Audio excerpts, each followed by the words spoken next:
Germs, magandang hapon. Ito, may panibago tayong order online. Sa Facebook naman to. Bali, isisend natin to via JNT. Ngayon, ang gagawin natin dito ay titestingin natin yung harness natin, mga switches natin, tapos yung ilaw tsaka busina syempre. Pero bago yan, pasyalan muna natin yung isang project natin dito. May problema yung Honda Beat natin dito. Ito yung Honda Beat na ginagawa natin dito. At problema yung gearing niya. Dinala to dito ng may-ari. Initial complaint niya ay parang hindi nagpi-free wheel yung ikot ng gulong dito. So ang ginawa namin, chinek namin yung brake shoe, nilinis namin, tapos tinanggal natin yung yung parang may kanal na dun sa may kanyang brake shoe. Wala na dito wala na yung pyesa natin. Basta yan, inayos natin yung brake shoe, tapos pagbalik natin ang gulong, pag setup natin ang preno dito, ganun pa rin yung problema. Ngayon, second na ginawa natin, tinanggal natin yung panggilid dito, binaklas natin yung assembly niya, tapos chinek natin yung lining tsaka bell kung may contact. Upon checking, wala namang problema. Tapos next na diagnosis natin dito, ayun, yung bearing na ng transmission. Ito na yung pinaka suspect. Ang nangyayari kasi, umiipit. Pag hinihigpitan yung gulong, pag hinihigpitan yung nut ng gulong natin, umiipit na, hindi na siya umiikot, hindi na nagpe-free wheel. Ito yung naging suspect niya. Nang suggestion natin kay sir, magpapalit tayo ng bearing. Papalitan natin yung mga bearing na nandito. Ayan, nakatanggal na siya. Tinanggalan natin yung isa, dalawa, tatlo. Bali ilang bearing yan to? 5, ayun. Bali 5 bearing kasi tatlo dito, dalawa yung sa other side nya. Bali 5 bearing na yung pinalitan natin para sigurado na tayo. Yung gear oil nya naman, hindi natin nakita yung gear oil. Naitapo na yung gear oil. Yung gear oil nya, ang kulay nya ay metallic. Parang metallic na siya, parang gray na ewan, parang putik na. Parang putik na yung paglabas dito kanina. May isa kaming na-discover dito sa cover nito. Ito, ipapakita ko sa inyo. Ayan, may parang butas. I-comment nyo nga sa mga naka-Honda Beat dyan kung normal yung butas na yan. Ayan o, yung lumiliwanag na yan. Focus natin, ayan o. May butas may malaking butas. May chance na pasukan ng tubig. Hindi ko lang sigurado, wala kaming Honda Beat dito wala kami ibang Honda Beat na motor. So ayun yung natin dito. Ayun yung project natin ngayong araw, itong Honda Beat. So ayun germs, balik na tayo dito sa testing natin ng ating harness, switches, tapos itong Zenlo X1 Plus natin, original PIA horn. Sa ngayon, nakasil pa yung Zenlo X1 Plus natin. Tapos yung PIA horn natin, nakasil pa yan silyado pa yan, hindi pa natin nabubuksan. Gusto ko lang ipakita kay sir. Siya nga pala, ang pangalan ni sir ay Michael Beray. Ayan, shoutout kay Sir Michael. Ayan, ito yung harness na ipapadala namin sa inyo. Panoorin mo kung paano natin siya tinesting, tapos paano yung mga connection niya. Sa ngayon, ang gagamitin natin na pang testing dito ay test light na lang muna. Ito, mamaya natin iti-testing, mamaya na natin i-actual testing yung busina tsaka ilaw niya. Sa ngayon, ito lang muna para malaman natin kung gumagana. Ito, naikabit na natin yung selector switch natin dito. Yung tri-switch natin, naikabit na rin natin. Tapos yung passing switch natin, okay na. Naikabit na natin lahat ng mga switches natin. So ngayon, ito, iti-testing na natin yung high. Low muna. Itong low. Testing na natin yung low. Ayan, ayan, switch natin yung low nya. Okay, gumagana, working. Yung high naman, lipat natin to dito sa blue. Ayan yung high nya, high, yung sa taas. Okay, gumagana. Next natin titestingin yung passing switch natin. Passing. Okay, gumagana yung passing switch natin. I-high natin siya. Tingnan natin kung nag-activate yung reverse passing natin. Yung reverse passing natin, basically ang niya, ang ibig sabihin niya, pag naka-high na yung MDL natin, pag pinindot nyo tong passing switch, mamamatay siya. Ayan nagre-reverse siya. Nakadiin ako, bibitawan ko, iilaw siya. Tapos kapag Patay naman siya. Pag nakapatay yung high natin, pag pinindot ko yung passing switch, ayan, gumagana na siya. Sabay na. Yung normal function na ng switch, yung gagana. Okay, yung busina natin, ite-testing na natin. Bali, bubuksan na lang natin to. I-unbox muna natin to. Tapos itong PIA horn nya, para sabay-sabay na yung testing. Sa ngayon kasi, gusto ko lang malaman kung gumagana yung harness natin. Pero, ito, gusto ko lang din ipakita sa inyo na silyado pa to. Ngayon pa lang natin bubuksan kasi ito yung ipapadala natin kay Sir Michael. Ayan, Sir Michael, unbox na natin tong Zenlo X1 Plus mo. Ito yung order mo sa amin. Ayan, para makita mo rin na silyado pa yung Zenlo na ipapadala sa inyo. Ito kasing ballaster mo, Sir Michael, i-wiring na natin to. Lalagyan na natin siya ng terminal para plug and play na lang to dun sa harness mo. Pagdating sa'yo na ito, naka-wired na to, wala ka nang gagawin dito. Bali, puputulin na natin yung mga stock terminal nya. Yan. Putol. Putol. Pagdidikitin na natin yan para hindi na siya pagalaw-galaw. Ayan, magkadikit na, magkasama na yung ballaster. Next natin, lalagyan na natin ang terminal to.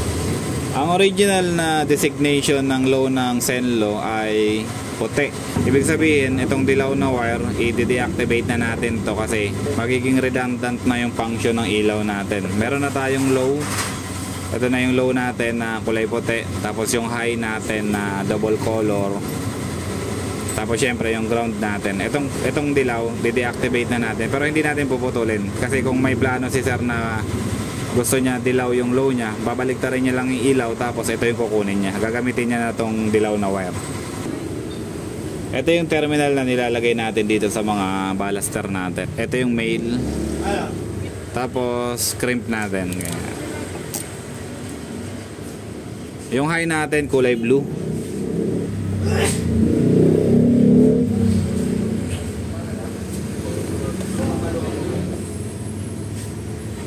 Ayan. Ayan yung high natin kulay blue. Tapos yung ground natin, syempre, itim na yan, itim.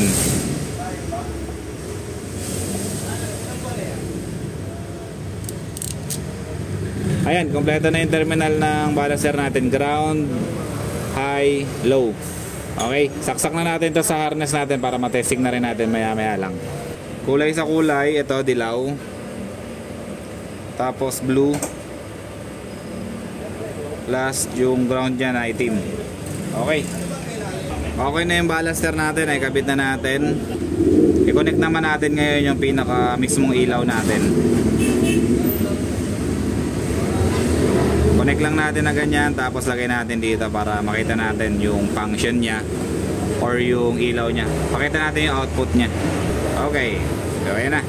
Next naman natin na bubuksan yung kanyang original PIA horn. Ayan, makikita nyo meron siyang ano dito, scratch to verify, may QR code. Tapos dito meron din QR code. Buksan natin yung seal. Ayan, original PIA. Itong PIA na to, ang gagawin natin dito, iseset lang natin yung mga bracket according dun sa pag-i-install natin, kung paano natin nilalagay or paano natin ini-install yung busina na to, para hindi na si sir mahirapan maglagay-lagay pa nito dun sa motor niya.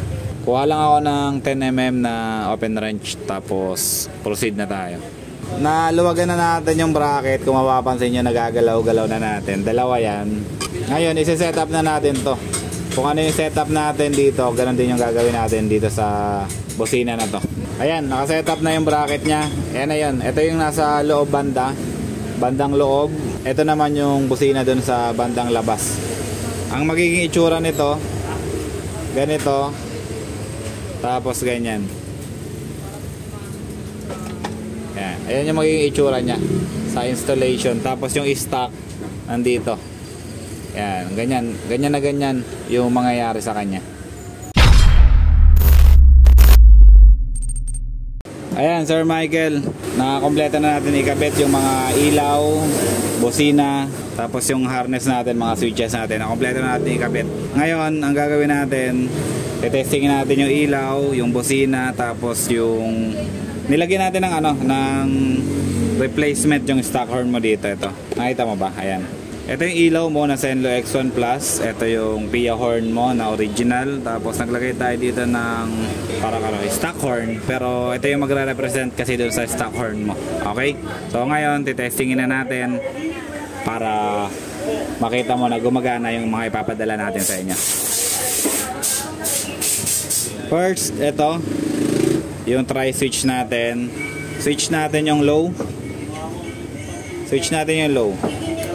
Okay.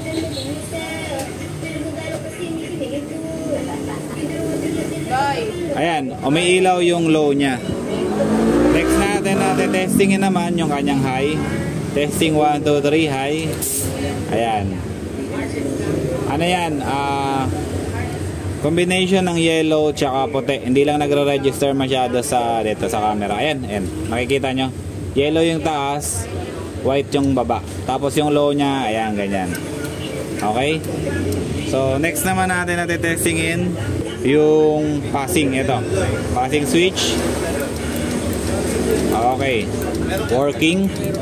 Pagpatay yung ilaw, working yung passing natin. I-low natin siya. Ayan, naka-low yung Senlo natin. Passing niya, working. High natin yung MDL natin. Passing natin. Working. Okay. Okay, ito naman yung selector switch natin ng loud tsaka stock. Sa ngayon, naka-normal siya. Normal. Ibig sabihin, ang gagana dito ay stock horn. Testing natin yung stock horn. Box na ba yan? May box na?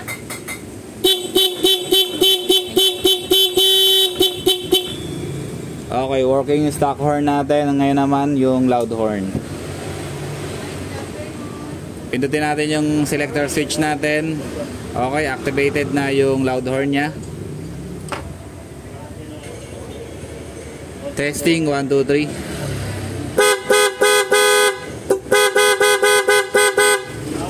Ayan, kung mapapansin nyo, pag nagla-loud horn tayo, meron siyang combo. Pag nakapatay yung ilaw, meron siyang combo. I-low naman natin siya. Naka-low siya ngayon.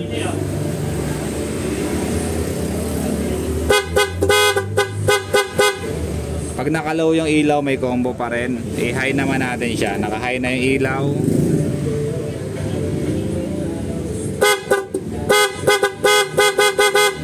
Okay, may combo pa rin siya. May reverse combo pa rin yung ilaw natin. Ngayon naman, may option tayo dito. Ito, yung kulay pula na sakit dito. Tatanggalin natin yung combo. Ayan, para may option si Sir Michael. Tanggalin natin, bunutin natin yung pula na sakit. Ayan, nakabunot na siya, magkahiwalay na. Ngayon, titestingin ulit natin yung loud horn natin.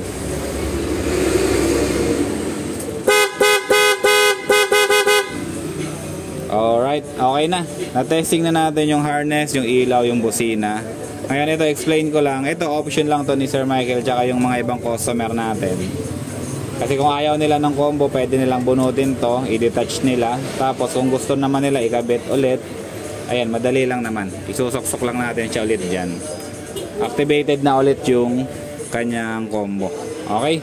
So, ayan lang. Maraming salamat kay Sir Michael na nag-order sa atin sa Facebook. Ayan, ipapadala natin via JNT yung kanyang package.